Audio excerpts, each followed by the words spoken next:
And obviously the travel vlogging will begin in Slovenia, which I cannot wait for. That trip is going to be insane.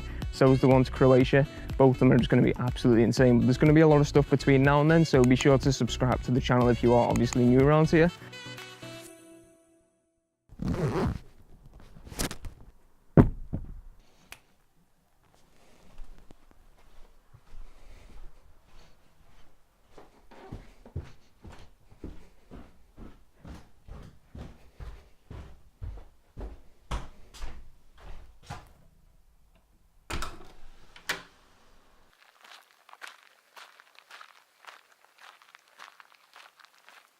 Okay, so by now you've probably realized by the opening sequence that I'm not in Thailand no more, I'm not in Malaysia, and I'm not in Indonesia, the three places which my trip was meant to be around.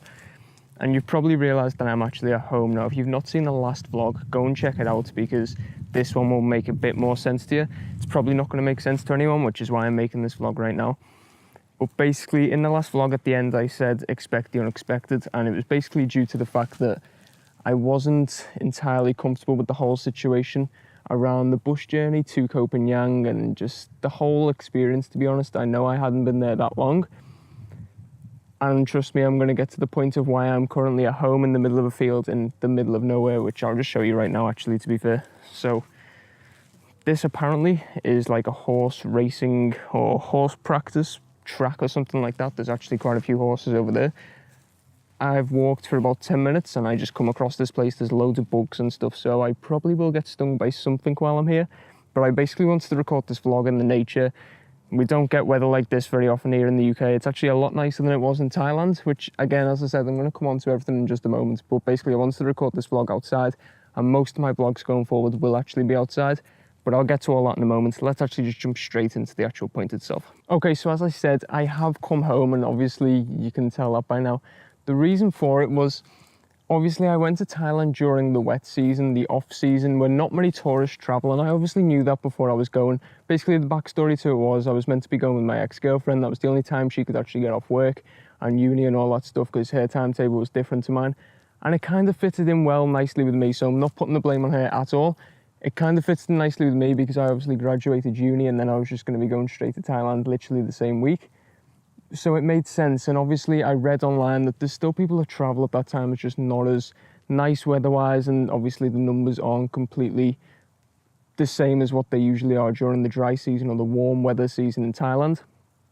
Obviously in Indonesia it's the high season at the moment, but that was going to be the last trip or the last part of the journey. So I hadn't actually even made it that far, to be honest. But Thailand, as you saw, the weather was horrendous, and that's not the reason I came home. But basically the reason I came home was it was my first solo trip, and it just didn't feel right. I think it probably was the time of year, to be honest. There wasn't many people traveling. I was in probably the best hostel in the whole of Bangkok, or at least the top 5 or something like that. And I had the full dorm, the 10-bed dorm to myself for the entire night, which you would have seen on the second vlog, I think it was, which just isn't normal. It started to ring alarm bells saying, hang on, what's going on here? You're in one of the highest rated hostels and you're literally on your own. So that kind of started the alarm bells for me. And then when I actually went to the bus to Suratani to obviously go into Copenhagen, which you saw me in the taxi and all that, that was fine. But when I got there, the bus terminal, obviously it's the same bus terminal, whatever season it is, but because it was the wet season, there wasn't many tourists, it just felt a bit sketchy. It didn't feel quite right.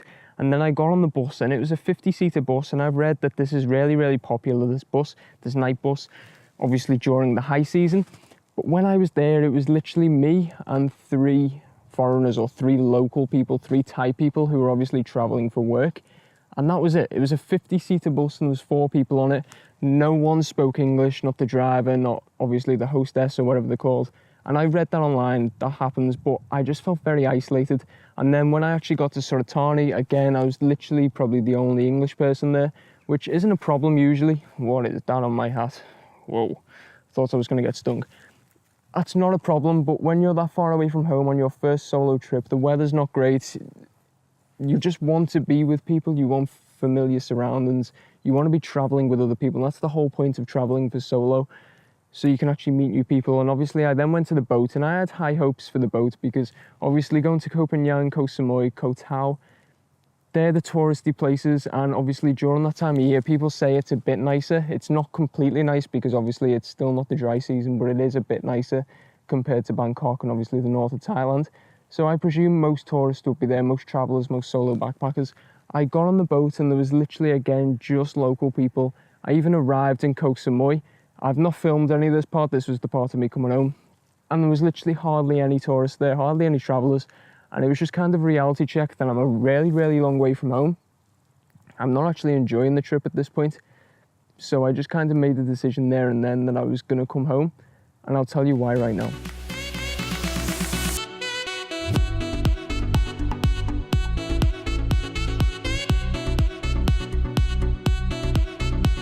Now, the reason I actually came home, as I said, was because I didn't feel comfortable. It wasn't the right time of year. And obviously my first solo trip, you don't really want to be not enjoying it. So I made the decision to come home because at the end of the day, the flight would have been the same price whether I came home then or whether I came home when I was supposed to.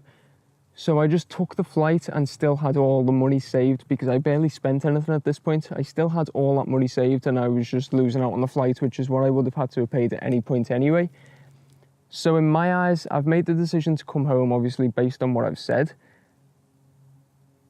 But I've not actually lost out on anything because I'm still going to be going traveling that part of the world. I'm just going to do it at a different time of year when there's going to be a lot more solo traveling and it's going to be a lot more touristy. Because then I'll feel a lot more comfortable when obviously you're solo traveling and you're with people. If you're solo traveling on your own, I just had this vision that I could potentially be on my own for the whole time I was there because there was literally no other tourists there and that's not what I wanted. So I've come home. And basically, you're probably wondering what's next for the channel. Well, basically, I've gone back to work briefly just to regain any of the money that I did lose. And I'm actually going traveling pretty much straight away. I'm actually going to Slovenia for about 10 to 12 days. So that's going to be a great trip. I'm going to travel the whole of Slovenia and I'm going to vlog it all. That's coming at the end of August. Then I've got a family wedding in the middle of September. And then at the end of September, I'm actually doing the same thing as the Slovenia trip, but I'm actually going to Croatia. I'm going to travel the whole of Croatia in about 2 weeks, 3 weeks, something like that. So that's coming for the short term for the channel. I'm obviously going to continue to travel, so don't worry about that. I'm going to continue to do travel videos, which help you guys travel. And then early next year, when obviously it's the high season, I'm actually going to be going to Vietnam and the Philippines for 2 months. I'm going to be going either January or February and then doing 2 months out there. I've already sorted all that. The flights are actually really cheap at the minute with Emirates, so that's definitely coming. So in terms of traveling, I'm still going to travel. I'm still going to be travel vlogging for the meantime whilst I'm just working for the next 3 or 4 weeks. You'll be getting vlogs like this. Obviously, I'll be doing a lot more than just standing in a random field.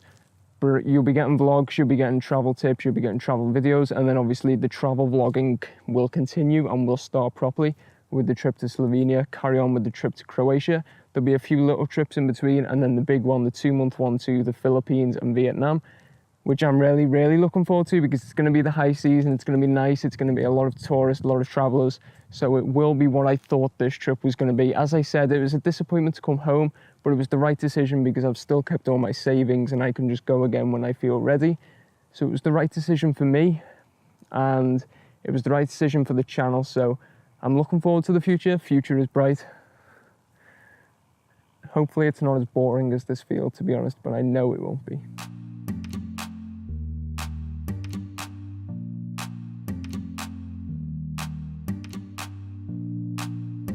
I hope all of that kind of made sense to you guys, but basically I left Thailand and cut the trip dramatically short because I just didn't feel comfortable with the situation, with the time of year. And at the end of the day, I can come back with all the money still saved and just go when I feel a lot more comfortable. And I can travel places in the meantime that I'll feel more comfortable doing. Going to Croatia and Slovenia, there's going to be a lot of tourists there at that time of year. The weather's going to be like this. It's going to be sunny. It's going to be what I actually want to enjoy the trip for. So it made sense to do that now. And then obviously go to Southeast Asia early next year when there's going to be a lot of other travelers there. So it was just the right decision for me. I'm very, very happy with the decision now that I've been able to reflect on it. I've actually done a lot of planning in terms of my future travel plans and future YouTube stuff. So that will all be coming soon. I've got a lot of videos lined up, and obviously the travel vlogging will begin in Slovenia, which I cannot wait for. That trip is going to be insane. So is the one to Croatia. Both of them are just going to be absolutely insane. But there's going to be a lot of stuff between now and then, so be sure to subscribe to the channel if you are obviously new around here. Now, you see when I said I'm in the middle of nowhere? I wasn't joking. This is what I had to come through just to get to that spot. It's quite a nice spot that I found in the end. I didn't actually think I was going to find anywhere. There's a load of horses in that field. I've got something on my hand. But literally, as I said, I was just walking through here, not having a clue where I was going. Just kind of exploring. Keep hearing loads of different noises, mainly bees and wasps and other sorts of creatures. But I was literally just walking through the middle of nowhere. But this is what I mean by I'm going to be vlogging around here, because, to be fair, it's not actually the worst place in the world to be right now. Like the video, go and check out the rest of the vlogs. It's a shame that the trip ended shortly, but in the long run, it will be the best decision I think I've ever made. So thank you all for watching, guys. Until next time, goodbye.